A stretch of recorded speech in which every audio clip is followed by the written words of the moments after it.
This is a WKYT podcast. Andrea. Dang it. Hello, everyone. Welcome to another episode of Conversations with Victor and Andrea. I just ate a grape. Andrea eats some food. You Andrea, timed that out perfectly. I may have, yeah. When you were serving, did you have a knack for that? Because I did. I'd Time- walk up like right as soon as as people they were take taking a a huge bite. Yep. Yes. Yeah, I don't know. Sometimes I'd see that they were eating and just give them a second. I don't know what it was about serving that made me even more awkward than I normally am. It's like they'd be in the middle of a prayer and I'd be like, "Hey guys, how's everything tasting?" And then they would just like look at me like, "Please go away." I did dump a Coke on a lady one time, an entire Coke. And so at that point, it was a girl, she's probably about my age. She was kind of cute with her parents. Oh. And so, I was trying to like talk to them and stuff. And then sure enough, I'm bringing a tray of drinks over and just dump a Coke on her completely. I remember she was wearing a white sweater and I'm like, well, I'm just wearing that sweater and I might as well just give up on this table because why would they give me a tip? But I was like, you know what? I'll be nice and apologize. I mean, obviously I apologized, but I felt so bad and I just kept making jokes and putting myself down about being how clumsy I was. And at the end, they left me a nice tip. Aw, they felt bad for you. Exactly. It was a pity tip. They said, well, this poor guy isn't cut out. So I was a cheerleader in middle school, and I was right under the basketball net. And one of the players from East Jessamine High School tackled me on accident. And we ended up dating in high school. Oh, wow. And I always remembered him as being the guy that tackled me. He claims he did it on purpose. I don't believe it. You mean he didn't do it on purpose? He claims he did it on accident? He claims. I think he did it on purpose. Yeah, that sounds like something a guy would do. I know. Well, today, Andrea, we get to talk to Bill Bryant. 35 years here at WKYT. He has made an appearance on the podcast before with Barb Bailey, but today was all about Bill. Because she would not perform alone. She wouldn't do it without him. She would not perform alone. So it was great. It's so funny how people are out, in real life. Mm-hmm. You have a persona on air, and like Barb, she's kind of shy in a way in real life. Like, didn't want to do the podcast. I'm like, Barbara. Yeah. You've been on air for this long, every day, talking to people, but this freaks you out. So I think Bill's one of those people, like, he just turns it on. Mm-hmm. He's very consistent. Yeah. Don't you think? What you see is what you get. Yeah. Very much WYSIWYG. What? WYSIWYG. It's like a computer, like a repair term. What you see is what you get. It's for like... WYSIWYG? You never heard of WYSIWYG? No. All right, well... oh my gosh, that's my new favorite little catchphrase. There you go. WYSIWYG. It's kind of like KISS. Keep it simple, stupid. There you go. I like it. So there we go. So our conversation today is with Bill Bryant. We called him just after finishing a 10 o'clock show and before he went to go get ready for the noon. Yep. Very generous with his time, and we appreciate it. So here is our conversation with Bill Bryant. Bill Bryant, 35 years. Andrea, I know you're excited. Oh, of course I am. I honestly didn't think this day would come, that we would get 20 to 30 minutes of Bill Bryant's time, so let's not waste a moment. Well, you're lucky. No. No. Or unlucky. You joke, but not joking. Low-key, not joking. Pretty nonstop, aren't you? You are. So let's go back to the beginning. Obviously, 35 years ago this year. How did you get started in this business? Oh, you have to take it back farther than that. I have to go back to fifth grade, believe it or not, when some friends of mine and I started a newspaper of our own and literally went around Williamsburg, my hometown, and sold it on the streets on Saturday morning. So we'd work on it through the week, and we put it together. What kind of stories were in this newspaper? I mean, just whatever we could come up with. Hey, of course, we thought we were competitors to the local paper, so... But we would go interview the mayor and the fire chief and the police and have... in fifth grade. In fifth grade, I'm not saying how well written it was, but I will say this. My partner in the business at that time is now a federal magistrate judge, Brent Brennan-Stuhl out in Bowling Green. So he was quite a good writer then, and of course, obviously is now. And so, we had some flair. It was fun. So you've literally, so that means you've done print, radio, and television. I also was news editor when I attended what is now University of the Cumberlands, when I was just starting college, at the student newspaper there. So, yeah. And then... at 14, I started hanging out at the local radio station. I always say that it was kind of because my grandmother lived on the edge of town and my parents' office was downtown, and it was kind of in between. I was fascinated by what went on in there, so I'd stop by. And so I was 14. I pulled the bulletin off the AP machine that Elvis Presley had died. Oh, my gosh. And rushed that to the studio to the announcer who was on air. He said, "Hand it to me." And he took the song down and went on the air. We always wondered if that was the first bulletin in the world that made it on air, because it couldn't have been. Nobody You were could within have, nobody nobody could have beaten as much. Yeah. my gosh. So that was Shelby Pruitt, who was certainly a mentor and has passed now, but was just a wonderful memory I have of him. And so. Yeah, those were the fun days. Then they started actually giving me a paycheck when I was about 15, and I did a program. So you were volunteer work before Back that? pay. Did a program called The Live Wire, and then got to meet some country music greats as they came by to perform at Tombstone Junction, which is down at Cumberland Falls. And that was always fun. And then for another station there in town, did a show called It's Your Time, where we literally would take any call about any subject. So somebody might have, let's say, a refrigerator for sale, and they were looking for a mule. You know, Oh my gosh! We had a similar thing in Powell County called Tradio. It was Tradio on your radio. Right. People call up and Are they'd be you like, kidding me? "Oh yeah," they Yeah. call up and be like, "Hey, I got a lawnmower. It don't work, but Right. I'm looking for a set of tires for some, you know." And Lindsay Walker and I would have had that tuned in. now you feel free to call me at 606-663, and then people. And then this one, because Tradio, those shows were a little more limited. This one, then they also could go into controversial issues, so people could just you could Oh, whether my you had gosh. something for sale or trade, or you're having a yard sale, So you they could could- announce I that, was gonna say. or you could get into at the time criticizing Honey, it was President topics Reagan for or the radio. the Yeah. governor. Craigslist on the radio. That's hilarious. Yeah. So it's on top of I'm trying to sell a car, but also I just want you to know. Let me tell you what I think about Reagan. Like that was right. the call. And that would happen too. I mean, but that was fun. So, and I played high school basketball, ran track, was a decent runner, I guess, and served as class president. So I always said that those years that I was so busy then kind of got me in shape for this kind of business here, which, as you all know, is very busy. And then transferred to EKU. My senior year, I did an internship here at WKYT. That was supposed to be for that summer, and it's still going on. He's never left. 35 It's a long years later. internship. Right. So there you go. Oh my gosh. So people tell Bill all the time, you have to write a book. I didn't even know this about this newspaper at 5 years old. Isn't that funny? No, fifth grade. Fifth grade. Oh, sorry, Yeah, fifth yeah. grade. Yeah, it's like 10 or 11. Yeah. Right, yeah. That is so crazy. It was fun. You Oh know? my goodness. Yeah. So, We'd sell ads, to the are you kidding me? People- Did you have yeah. loyal Entrepreneurs. Oh, you did. subscribers? I'll never forget. The subscribers and the people who'd buy the ads. You remember those people helped you. Does your mom have one of these newspapers? There probably is one somewhere. We Yeah. have got to get our hands on one.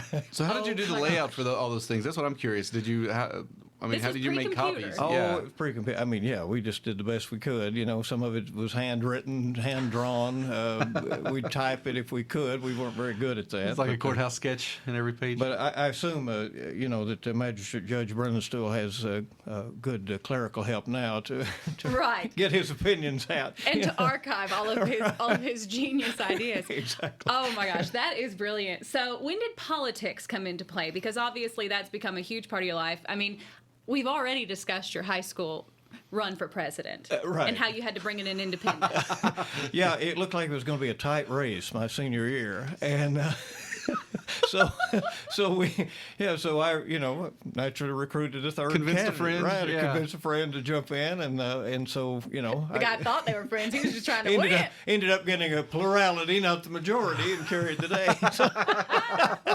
But that even in radio back then, I was interested in politics. Then here at KYT, started very early in that. I started the Kentucky Newsmakers program in late 1986. This has been that long that we started bringing in people to be interviewed about topics and issues. In '87, I was very aggressively involved in our coverage of the governor's race. That was the year Wallace Wilkinson was elected.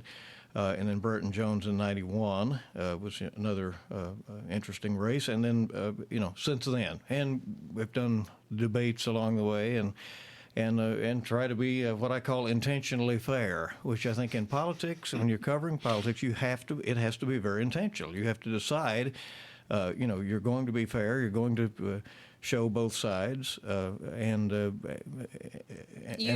that. I mean, that's the only way to cover it, I think, if you're really going to cover politics. And there's a reason why people come onto your show. They respect you, and they know that you're going to treat them fairly. My face would betray me. I know it would. That's got to be hard. Well, and there are times that they will say something that's rather stunning or something that you realize is going to cause them trouble, and it's like, okay, well, you did say that, didn't you? I got it on tape. Yeah, but you just go on, and I think the secret to Kentucky newsmakers has been to let the guests talk. I'm not there to have some agenda of my own or to argue with the guests like so many of these shows on cable TV do. Those are all new programs to me. We've been around before they were, and we, let the guests have their say, and if they say too much, that's their problem. There right? you go. Yeah, exactly. I think one issue with a lot of political debate shows you find now is that you can find a show that matches how you feel, as opposed to just watching a show and learning from it. People will almost seek out something that kind of validates how they're already feeling. Yeah. Right. So, Victor, it becomes an echo chamber. Yeah. Exactly. Yeah. And I don't think that you learn much that way. You never hear the other side. You never consider the realm of possibilities that there may be to answering a subject. Yeah. Bill, I love how you immediately sat down and put the headphones on. He went back into his old radio ways. And one of my favorite things to tell people about Bill behind the scenes is that he likes to kind of count himself down. He'll pull up something on YouTube, like a song. Right. And the intro to the song, he will lead into it, and it'll time perfectly and hit that beat right as it starts. It's called hitting the post, is what you call it. Yes. Give us an example. Should you pull up a Dolly song? Well, we don't have I don't know if I can do that fast enough, but oh my God. They know what I mean. That was the thing back in the day in the live announcing, and what I think is so often missing from radio these days is that we were live. We could react to the day. If it was a sunny day, you played "Walking on Sunshine." If it was something else, you changed it up, and we'd talk those intros right up to the last second. And it's some said that people like to hear the intros, but maybe it's that some couldn't do that. I don't know. Exactly. Good excuse if you're not good at timing those things out, isn't it? Might be. But radio was a lot of fun. And, I still do radio news here locally. And another thing that people don't know is I have sneaked out a few times over the years and have done some disc jockey work, even since I've been in television. Filled in a few years ago here at a Lexington station for an afternoon drive a little while. That was fun. Oh, my gosh. The soothing voice of Bill Bryant driving you home. I love it. I love it. One thing you do love is country music. Yes.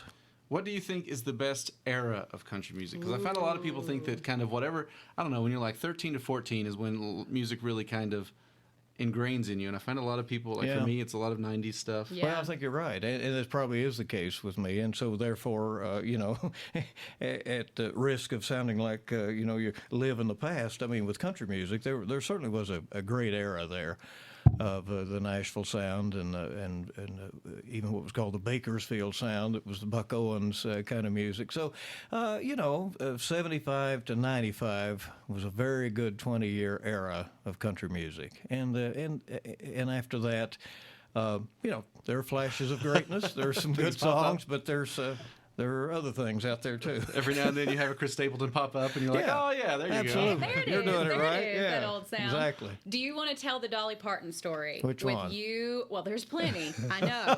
But you and Kenny. Right. Kenny Harvener.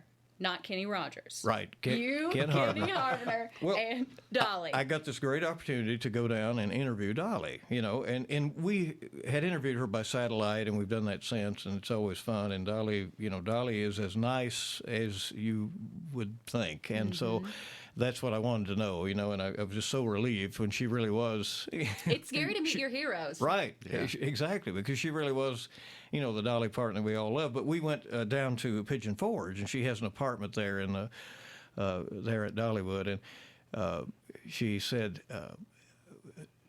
there were some other people there. It was Kenny and me, and then some other journalists from around the world really had gathered because it was a big press day. And she told us to all go in and sit on her bed.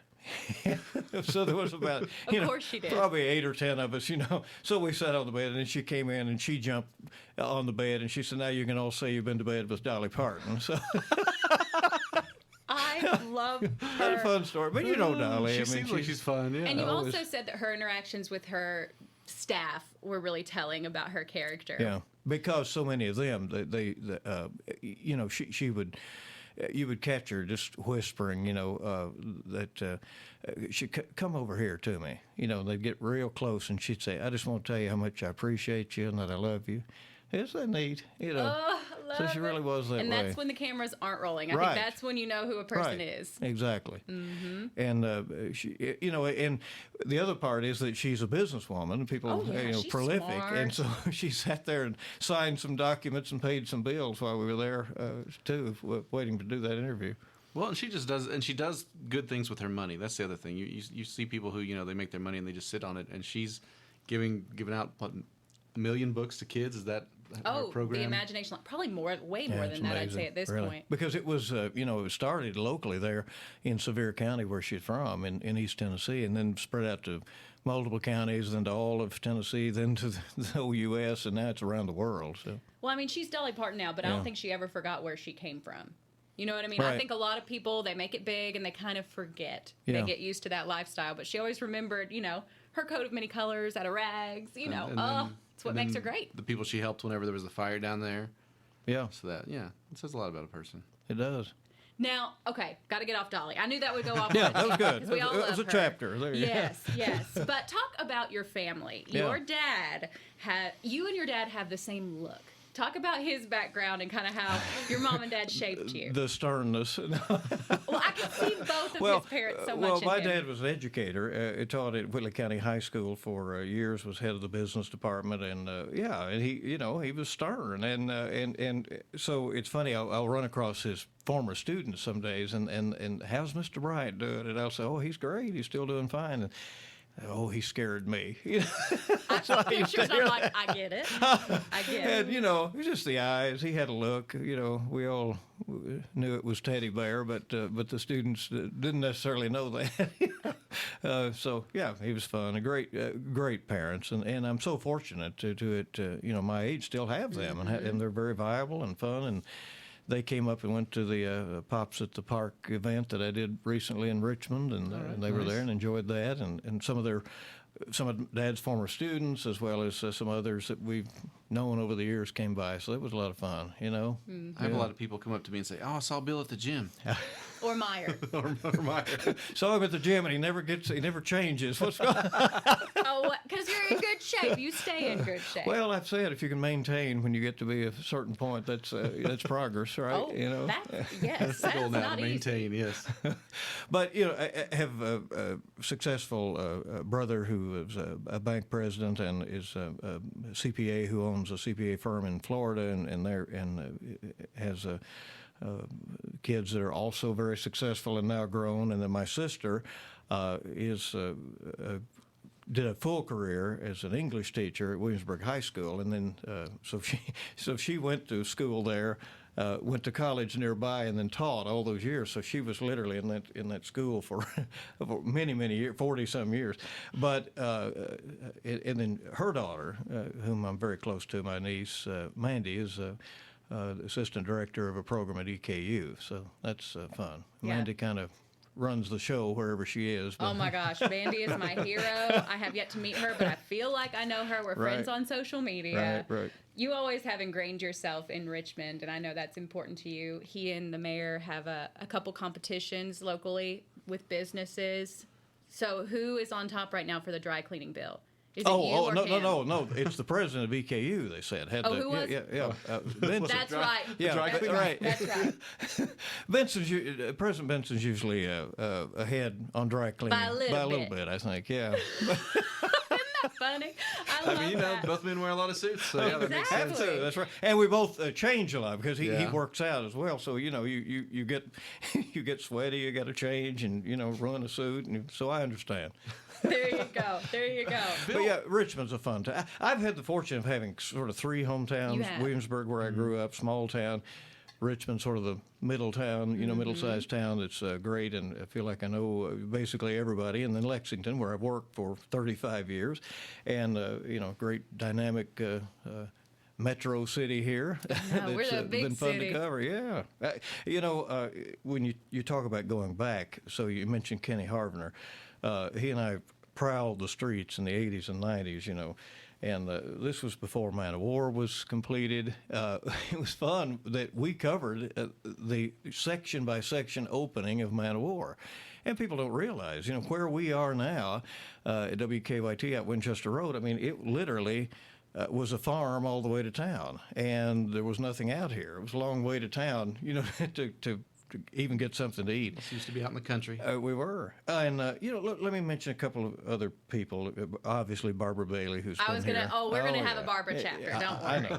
I know. Ray Brown, videographer, who happens to also be from my hometown, also is an EKU grad, and was here when I started. And Dave Baker, who's goodness, Buzz. The quiet Buzz Baker. Oh, yes, demure. We've had a fun, he and I have had a fun give and take for all these years. Great John Lindgren, who was the anchor here when I started, and, untimely death when he was 50-ish, but certainly a great mentor to me. And Barry Peel and John Sullivan. Let me just mention those two. We're Barry in politics. We had fun. I learned a lot about state government from him. And then John Sullivan, who also was from Southern Kentucky and also worked in Richmond and Lexington. He kind of understood me, and we were great friends. Now, you talked about kind of drawing on the knowledge, like you saw Man of War get named, the Yeah, road that right. is now so, well known around this area. And you often draw on that in the morning shows. He pulls up these odd facts and makes these connections that I would have never thought of just because, I wasn't around at that time, or I just, wasn't paying attention. He's been reporting the news for so long. But I remember a perfect example was the explosion the other day, and that was in Lincoln County, I believe. And you talked about a separate explosion, I believe, in Garrett County. Metcalf had been, somewhere nearby there. And Mom, immediately, when she got home, she's like, oh my gosh, I remember that. I remember, she got up in the middle of the night and went over and drove over. I'm like, that's exactly what we said not to do, Lindsay. Yeah. You know what I mean? But it's like you make these connections and connect with a sector of the audience and really everybody, and give so much just context to stories. That's important. Well, I think anybody listening who is of a certain age will realize that you, and you'll get there, believe me. Oh, I'm sure. Where, everywhere you drive by, you think, well, that used to be this or that. Or every story you remember, well, that company used to be called something else or whatever. So I think that happens. And to me, it adds a richness to life to kind of know the story and how we got here. And you love history. That happened to me this week. Megan James started talking about naming her dog after some movie I'd never And heard it was of. funny to me to hear. I know see Bill you was like, haha, it's happening to you now. What was her Well, dog she named knew after? something that was very recent that you had never seen. I think it was right? the movie Cars. I was like, I was like kind of a Lightning weird McQueen type age. thing? Yeah, I was like, I guess I was a weird age. That was kind of, after me. Yeah, there's a little bit. Yeah, I can see that. Being Yeah, just- so it happens to everybody. you suddenly realize, oh, I'm out of touch with the kids. All right, I think Barb would be upset since you were a part of her podcast if we didn't talk about her in your podcast as well. It's She was things going to that- come in here, but she had to go. I told her to. She had to go let a dog out or something. It was, So she's celebrating her 40th this Yeah. year. You're celebrating your 35th. So obviously she had put in kind of roots a little bit when you got here. right. But she had started here sort of as a newsroom assistant, and then a little bit after that, she had done some anchoring and so forth. So I really was still here in the beginning of sort of the making of Barbara Bailey, which was a lot of fun The to evolution. see. To see her go from being, a very soft-spoken person, on air and off, to the, authoritative anchor that we now know her to be, and the fun and spicy and lively person she can be in the newsroom. Honey. And I literally had someone ask me yesterday, now, are Bill and Barb married? This yesterday, I kid you not. How often does that happen to you? Well, it does, but it's I think people get that real sort of brother sister vibe that we have. We know how to push each other's buttons. We know what the other is thinking ahead of time. And you and I have worked together long enough now. We kind of know where the other's going before it happens. Exactly. And there's a comfort with that. And the thing that Barb and I always had going for each other was that we always had respect and don't ever want the other to look bad. So if there's any way that I could save her from a situation, I have. And she does likewise, and you and I have. I mean, if the teleprompter goes wild, one will start ad-libbing till we catch up or whatever. Our I mean, it daily happens, struggle right? with the teleprompter. I saw that happen this morning on CBS this morning. I heard about that. What happened? Something happened with the teleprompter while they were tossing to a story, and she just starts on air. See, it And happens to everybody. it just hurt. I felt it. I was Right. like, oh, I know your pain. I know it. We have been there. We have been there. So let's go back and talk about some of the fun stories. I know one of my favorites is you and Barb judging a talent show in Jessamine County. Oh, the time that and someone dropped a fire baton, and it blew and it rolled up under the table that was covered by a cloth, and you can imagine the potential there. And I remember very quickly, I yanked everybody kind of back and pushed. You just write down 0. No, he wanted them to win, and Barb got so Well, upset. then I thought, well, anybody that's gone through that ought to win, and Barb didn't think that, and we had. Barb was like, well, they put us in danger, So there was a tiff over that. Oh, you and Barb tipping. I can't imagine. I wish people could see you two behind the scenes. Because you say people get that vibe on air, Yeah. the brother-sister thing. Behind the scenes, it's even Oh, worse. we fight and scratch in fun Constantly. most of the time. Oh, you can tell they're having fun with each other. Yeah. Well, I'll tell you, Andrea, once in a while we look down at the newsroom, the younger crowd that might be, and Wide-eyed. it's like Let's mess with let's them. give this little juice here, So Let's give them something to talk about. exactly. So That's what the kids are doing so today. we'll turn it up a little bit with our little feud. I think Andrea and I are kind of like the middle-aged people in the newsroom at this point. We're the Right. middle child. And there's Yeah. like the children. Yeah, I get that. Yeah.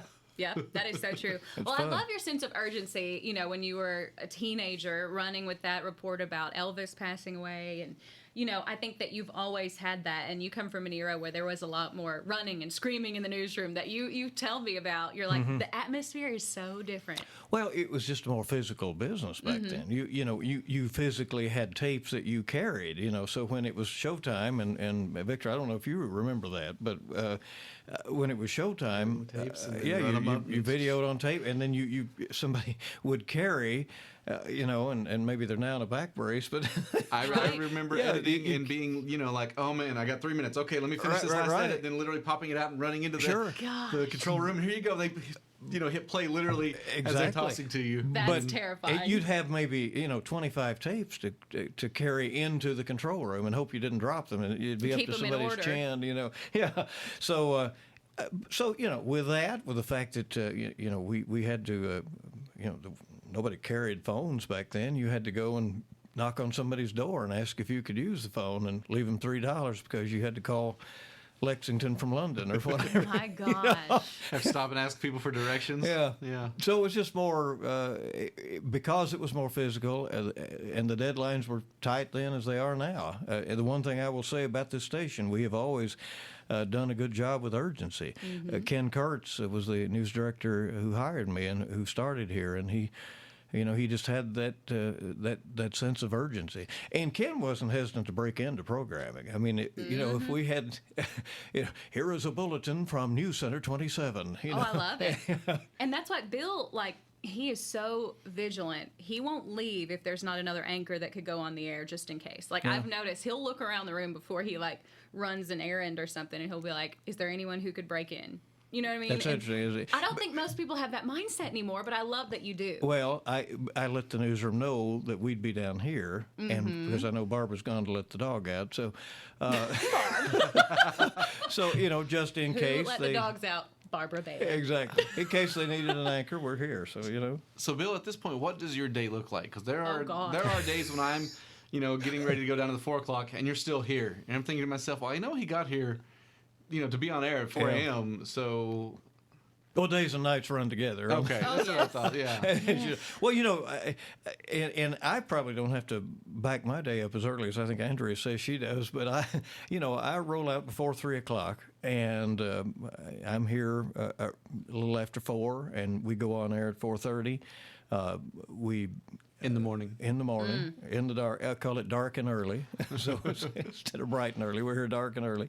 And we do radio newscasts in breaks, and we, watching and putting out some social media and so forth, and anchor those shows that go till 7 o'clock on WKYT, then the hour we do on the Fox, and then we have a 10 a.m. Mm-hmm. Yes, I do usually a Starbucks run in between. Well, you got to keep your sanity Have somehow. some good friends down there. You got to get away from right? this place every now and then. The people at the Starbucks and the Thorntons, they both know you He's well. working. That's right. He's working. He'll run into people at the Starbucks and get tips. Never know when you might get a story. See? And then we do the 10 a.m. mid-morning newscast, which is fun. I call it the fast, breezy show because these others go on so long, and that was half an 30 hour just minutes. flies by. Yeah, it does. It's awesome. And then the hour at noon, so the 10 o'clock is funny. That's the highest-rated local TV newscast at 10 o'clock in the country. Now, there aren't a lot of them at 10 o'clock. But, that's still quite a distinction. There are about 30 stations that do that across the nation. Well, Dick Gabriel, is the producer of that show, and if I'm doing a live desk, he'll be like, "Don't screw this up. This is my baby. You better not." That's right. We're number one. Isn't that cool?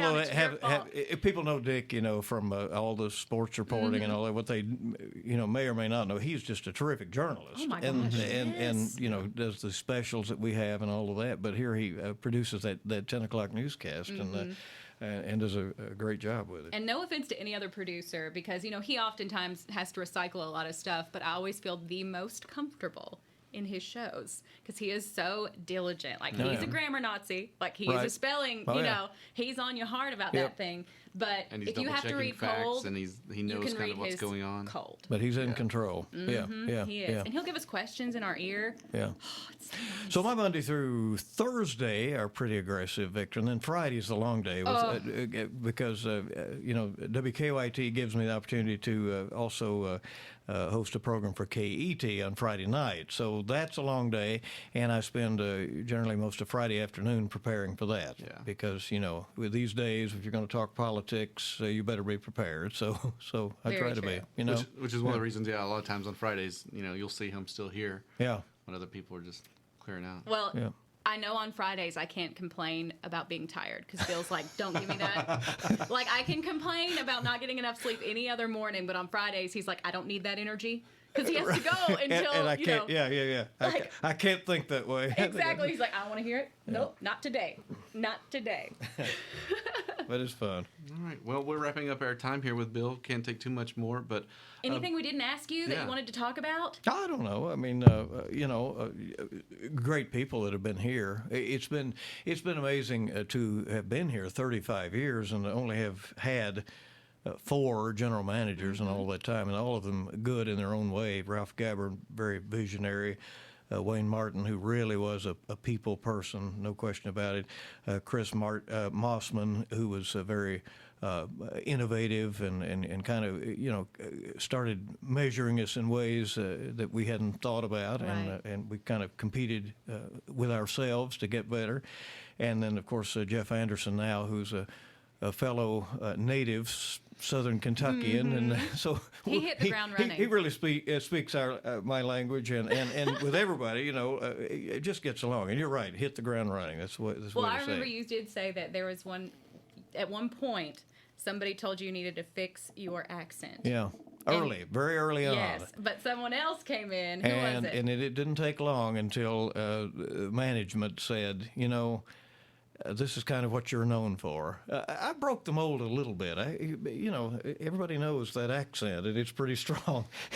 But when I started early in this business, everybody was to sound like they were from somewhere, like the Midwest, or to maybe I should say to sound like they were from nowhere. Yeah. Exactly. You were to have wash it out. no regional dialect at all.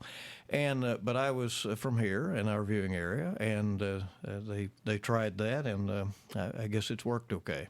Well, they say authenticity really is what people want at this point, and that's something that you've always been authentic. Well, I appreciate that. The thing is, our station then, after in the years since, we have really hired a lot of Kentuckians, and we have a lot of native Kentuckians on our staff, and a lot of people here from elsewhere as well that Make this their home. And make this their home, and give us some diversity in many ways on the air. But it really is it's fun to know an area as well as you do after this many years. When something happens, I can picture in my mind exactly where it is and how to get there, and maybe how to get around it if it's a situation that's going on that might impact traffic and so forth. And I think that's helpful.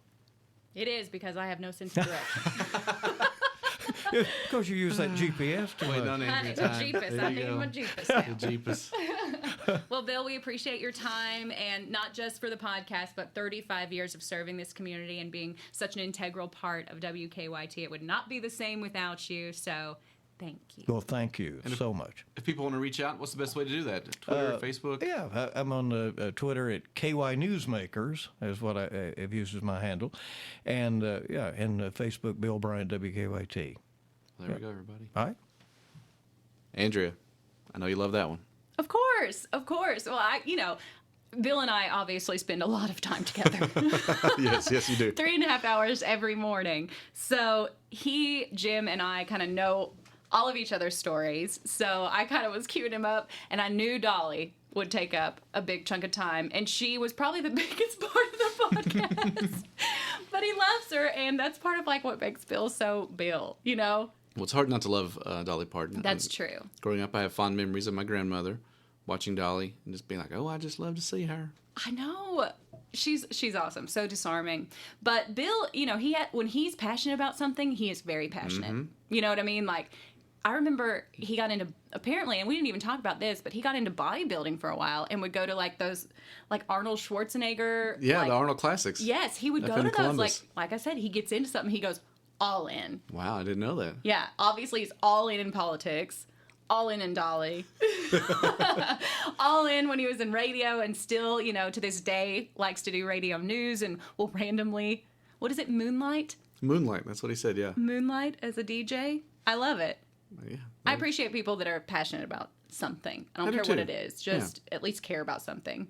So there we go. So, conversation with Bill. Really enjoyed that. Andrea, do you have a favorite thing this week? You go first. I will go first. I have two things I'll mention. First one, surprise, board game related. Oh. But it's something in Target that you can pick up. It's a Bob Ross board game. Okay. It's called The Art of Chill, and it's Just real. a happy little tree. Each round, a new Bob Ross painting pops up, and you've got cards that represent colors and paints. Oh my gosh. You're trying to lay them down to match to I want to do the wandering water, or I want to do the fuzzy little cabin, or whatever they are. The majestic mountains. And so if you do that, you earn points, and it's the first one to get to chill on the color palette. Oh my gosh. It's I think it's at Target, but I believe you can also get it at other places. But I had a friend who brought it to a party, but I mean a bunch of us are playing board games, it was very interesting because in one room there was a bunch of people playing beer pong and just having an actual party, and in the other room there were 5 of us Me. playing board games. And one of my friends said, yeah, I feel like there are really 2 parties here, but this is the one I came for. And I said, yeah, Yes. all right, good, me too. So you've always been in the other room. It depends. I've always been in the It depends on the party. Normally at a party, I'm actually rarely in one place. I kind of bounce from. I'm the guy who's people say, "Oh, I barely saw you," and it's like Right. because I was so Yeah, busy but I trying saw to talk to everybody. Exactly. But yeah, so we played the Bob Ross game, so that was fun. Who can make an entire beautiful painting with what are those things called? A spatula? Or Yeah, well, there's like the little spatula, and there's a fan brush, and you can collect Yeah, the it's 1-inch brush, and so you have to collect brushes and stuff too. He barely ever uses a brush. You know what I mean? It's like he can. Oh, he fascinates me. Love Bob Ross. So that's fun. So if you enjoy Bob Ross, and so each of the painting you have a little wooden Bob Ross down the bottom, and each round you roll a die to see if he moves, and if he moves across, then he finishes the painting before you do. And so you're trying to beat Bob Ross before he finishes it. Oh my gosh, I love it. So that was I love fun. it. So yeah, and then my other favorite thing. So Barb Bailey last week was walking around with tickets to a tour of remodeled homes, which we are a sponsor of. Oh, tour of homes. Yeah, well, they do the tour of, I guess they do a tour of new homes, but then they also do a tour of remodeled homes. That's what I should go to. Well, so my wife loves watching home and garden shows. People where they remodel stuff, build stuff. You know, she loves Chip and Joanna Gaines, all that stuff. I am not as big a fan. I said, like, I know how she feels when I'm watching pro wrestling, when she watches that. You tolerate it. I go, oh, again. All right, fine. So, but she loves it. And so she, I think, maybe saw an ad for it or mentioned it. And I mentioned that Barb had some tickets. And she said, oh, could we get some tickets? And I said, okay, I guess we can do this. Did you convert? Well, no, I didn't convert, but let me finish the story, Andrea. Sorry. Well, yeah, I kind of did. Anyway, so I got some tickets that Barb was nice enough to bring in to everybody. And so, yeah, we go to our first home. And the first home, they weren't completely finished, which it was kind of neat to see everything going in and out. But yeah, then we saw 8 homes on Saturday. And, yeah, it was kind of neat just to see all the different available stuff because she is somebody who really knows what she wants when it comes to, you know, I don't see us moving anytime soon, but at some point we're probably going to move out of that house into a bigger one somewhere. You're going to leave that red carpet. Well, the red carpet may be gone by the time we leave. No! But so the point is, I don't know what I want until I see it. Right. And so it was interesting for me to see stuff that I go, oh, I really like the way that room is done. Can we remember that? And so, yeah, there were a lot of interesting kitchens, microwaves in islands that you press a button and it pops out. Oh, yeah.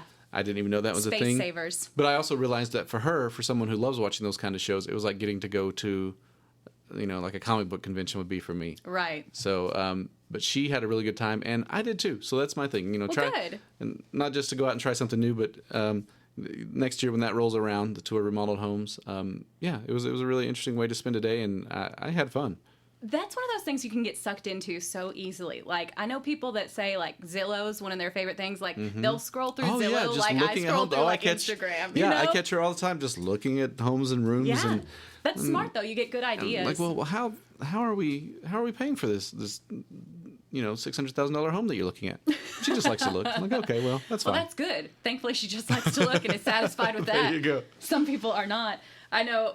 I remember that we moved from one house with a gold toilet, and my mom, we went and looked at the next house that we ended up getting. She's like, I found the only other house in America with a gold toilet.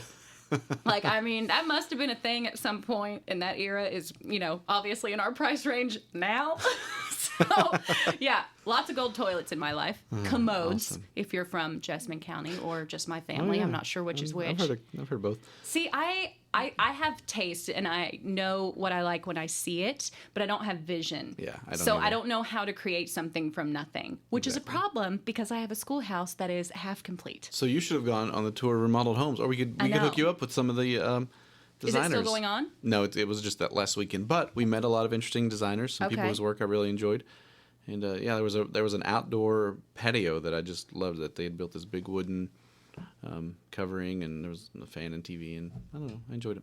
I gotta find some way to get my house finished without paying for it. Yeah, you have somebody sponsor the podcast, and we'll talk about what a great job they're doing on your house. I think that's a great idea. I think that's not allowed journalistically, but all right. What?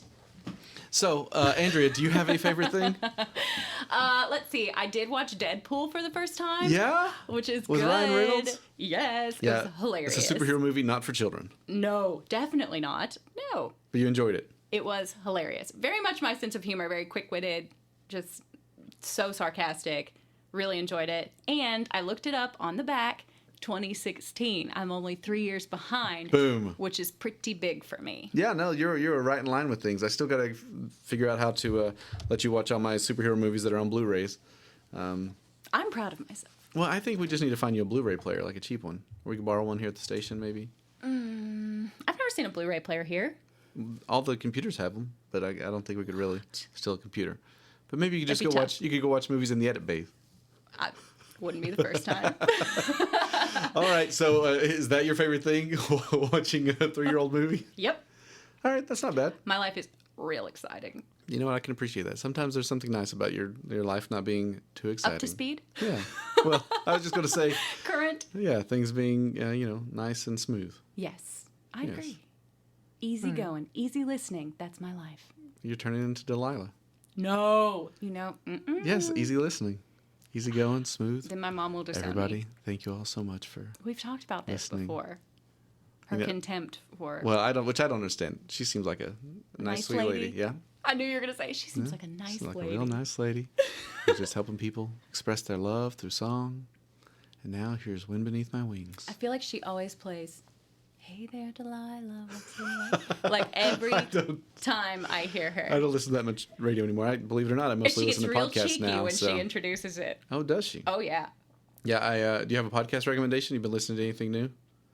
Actually, yes. I was listening to Radio Lab, and they did maybe their most recent episode was an introduction of a podcast called The Memory Palace. So if you're looking for like real short bits, like most of these are like 10 minutes or less, keep that in mind. And basically, he just takes you back to like these really memorable situations or interesting stories, and he just paints such a vivid picture. And I'm hoping it's going to make me a better storyteller. Have you ever seen the movie Dreamcatcher? It's based on a Stephen King novel. I have not. I don't know if I would call it a good movie, but I mean, my level of enjoyment, it's not a high bar for me to be like, oh, that was all right. But the idea of a memory palace is involved in that movie, and it's like this place where you go in your mind where you stash things. Mm-hmm. And so you said that memory palace, and it kind of reminded me of that. What wasn't there a movie about that where like if all memories? Game Inception. of Thrones. Oh, Game of Thrones, like Bran was like the keeper of memories. Oh. And it's like if he disappears, then does everything disappear? Oh, yeah. I thought that was going to play more into the ending, which was disappointing. Back in the day with all the recorded history. Yeah, okay. I've been listening to The Rewatchables, which is done by The Ringer and Bill Simmons, his network. And each week they talk about a different movie, which is one of the rewatchables. They consider it a classic, like a movie that if it pops up on cable, you're suddenly like, oh, I'm in. I'm just going to sit down and watch this whole thing. I love it. So that's, I enjoy watching movies, and it's fun just hearing about some of your favorites. Question. Have you ever gotten sucked into like 100 best country love songs or something like that and wasted an entire day? Oh, yeah. Well, I will watch a lot of, like, best auditions of The Voice from around the world, which we've talked about. Yes. Yeah. So I will lose, an hour, or I'll get done with work, and suddenly I'm like, oh, I should have left 45 minutes ago. Yep. Because I'm watching some guy from the Netherlands sing, an AC/DC song, and But next you thing you know, found some really good ones. oh, I found some great ones, and you know what? I feel like it's really added a lot to my life. I love it. Every time we pull up YouTube on the TV at home to watch, we'll watch a new trailer or something. The trailer for The Mandalorian came out. Very like, excited about that. Ooh. The Voice, Algeria. But yeah, exactly. It'll show up all these, what you've previously watched. And right now it's all like Ellie Goulding and The Voice from, Algeria. So it's, I love my it. wife will just kind of look at me like, oh, okay, well. Yeah. You all just tolerate each other. We do. A lot of love there. Yes. I'm kidding. So, yeah, it's been real. It's been real, man. Yes. All right, well, everybody, thanks for listening to our ramblings. We'll be back next week with something. We'll figure it out. I still want to do the watch along with. Have you picked a subject, a TV show, a movie? I think we watch Infinity War. That's long. Yeah.